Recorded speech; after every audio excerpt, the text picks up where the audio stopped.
आप सबका वेलकम है हमारे यूट्यूब चैनल पे। आज के इस सेशन में मैं क्लास 12 इंग्लिश के बच्चों की जो एक्सप्लेनेशन की सीरीज़ शुरू की है, आज उसका ये 8वां वीडियो है। मैं इस वीडियो में आपको चैप्टर 1 जिसका नाम द लास्ट लेसन है, उसका पैराग्राफ नंबर 7 जो है उसको मैं वर्ड बाय वर्ड एक्सप्लेन करूँगा और फिर उसको एक साथ भी एक्सप्लेन करूँगा।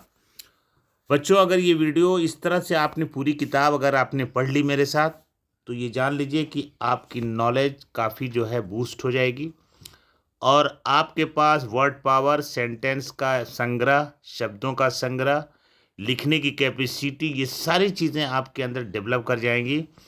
लेकिन आप पूरी किताब को मेरे साथ एक एक पैराग्राफ के साथ, एक एक शब्द के साथ आप पढ़ें, इसको अपनी कॉपी पे नोट करें, इसको लिखें और इसकी प्रैक्टिस बनाएं, तब ये सब संभव है। तो आइए आज का सेशन शुरू करते हैं। पहली लाइन है कि while I was thinking of all this. कोई डिफिकल्ट वर्ड नहीं है। वाइल माने जबकि, आई माने मैं, वाज माने था, थिंकिंग माने सोच रहा, ऑफ ऑल दिस इसके बारे में। तो इसका मतलब हो जाएगा कि जब मैं इन्हीं सब बातों के बारे में सोच रहा था। ठीक है बच्चों, ये पहली लाइन है, इसमें कोई डिफिकल्ट वर्ड नहीं है।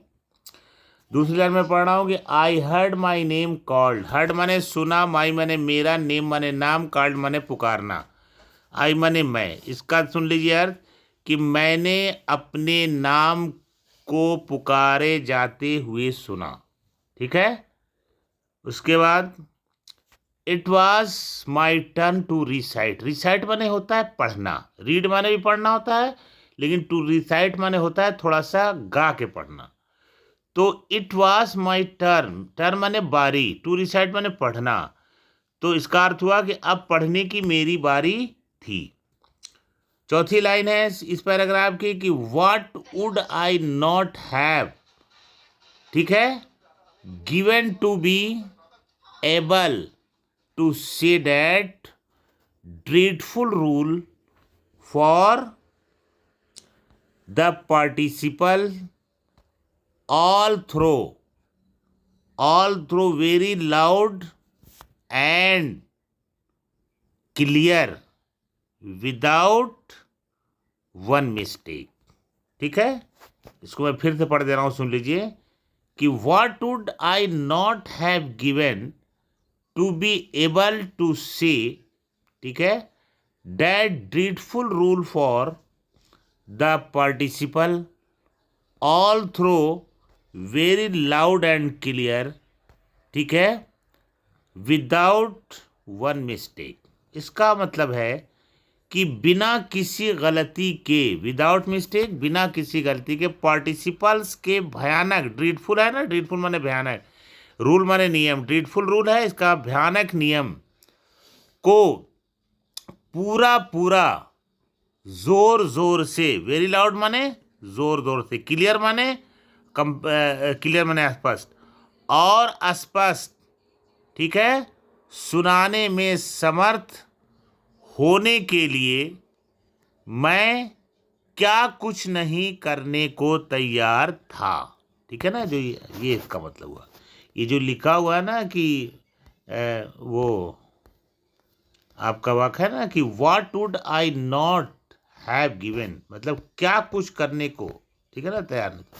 अगली लाइन है but I got mixed up on the first word, पहला अक्षर जो था, एंड स्टूड माने खड़ा, जहाँ देयर माने वहां, ठीक है, होल्डिंग माने पकड़े हुए, ऑन टू माई डेस्क मतलब मेज को। तो कह रहा किंतु, बट का मतलब होता है किंतु, आई मतलब मैं पहले शब्दों पर ही उलझ गया।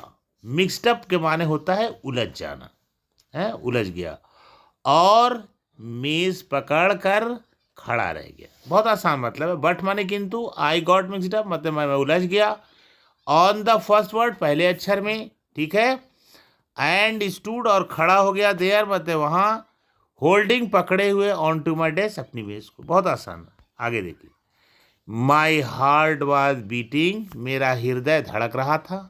हार्ट माने हृदय, वाज माने था, बीटिंग माने धड़कना, एंड नॉट डेयरिंग, एंड 2 बार हो गया, एंड नॉट डेयरिंग यानी हिम्मत नहीं कर रहा था, टू लुक अप ऊपर देखने की। इसका है मेरा दिल धड़क रहा था और मुझ में ऊपर की ओर देखने की हिम्मत नहीं थी। तो बच्चों ये था पैराग्राफ नंबर 7 का वर्ड बाय वर्ड और लाइन बाय लाइन एक्सप्लेनेशन। बच्चों इसको आप बार बार सुने, इसको याद करें और इसमें जो डिफ़िकल्ट वर्ड है उसको ध्यान दें, सेंटेंस बनाने की कोशिश करें।